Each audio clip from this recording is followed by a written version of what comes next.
Сәлеметсіздер ме балалар? Бүгінгі сабақтың тақырыбы бөлмедегі заттар. Сабақтың мақсаты: бүгінгі сабақта біз жаңа сөздер үйренеміз, тәуелдік жалғауларды жалғап үйренеміз және үйдегі заттардың қайда тұрғанын айтамыз. Бүгінгі жаңа сөздер: менен кейін қайтала. Ас үй, қонақ бөлме,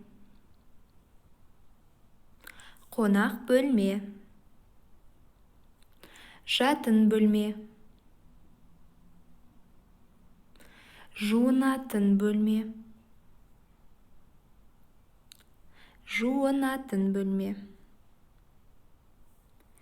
кіреберіс, кіреберіс, қойма. Өте жақсы, жаңа сөздерді сөздік дәптерге жазып жаттап ал. Бүгінгі ереже. Балалар, естеріңде болса, біз өткен сабақтарда тәуелдік жалғауларды өткен болатынбыз. Бірақ ол жолы біз жекеше түрін өттік. Ол жолы біз менің, сенің, сіздің және оның сөздеріне қандай жалғаулар жалғанатынын үйрендік. Ал бүгінгі сабақта көпше түрін үйренеміз. Бірінші жақта біздің,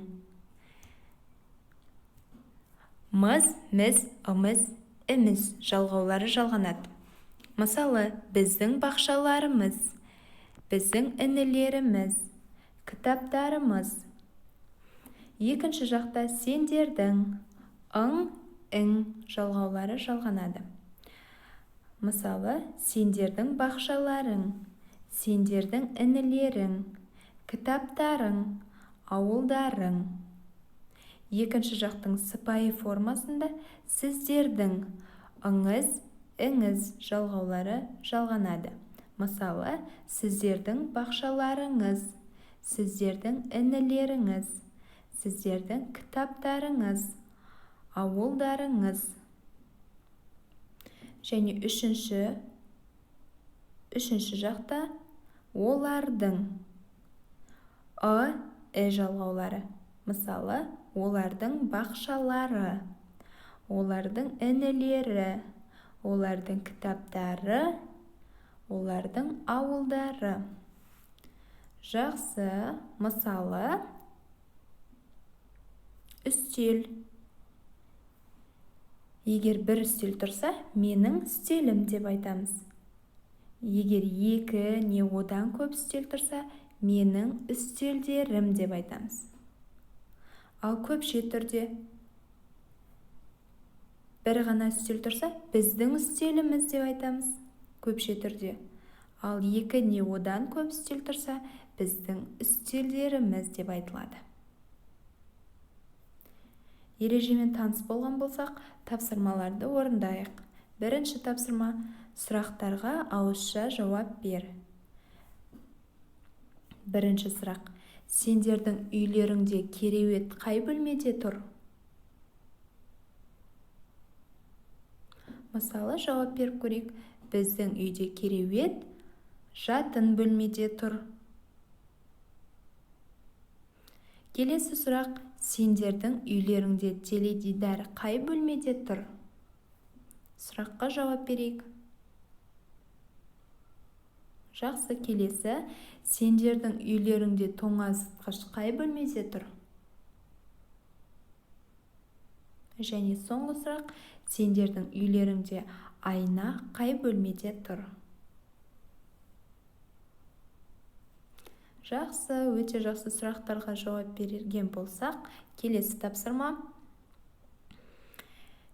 тапсырмада сөздерге қажетті қосымшаны жалғап жазу керек. Мысалы, бірінші сөйлем: сендердің қандай жалғау жалғаймыз?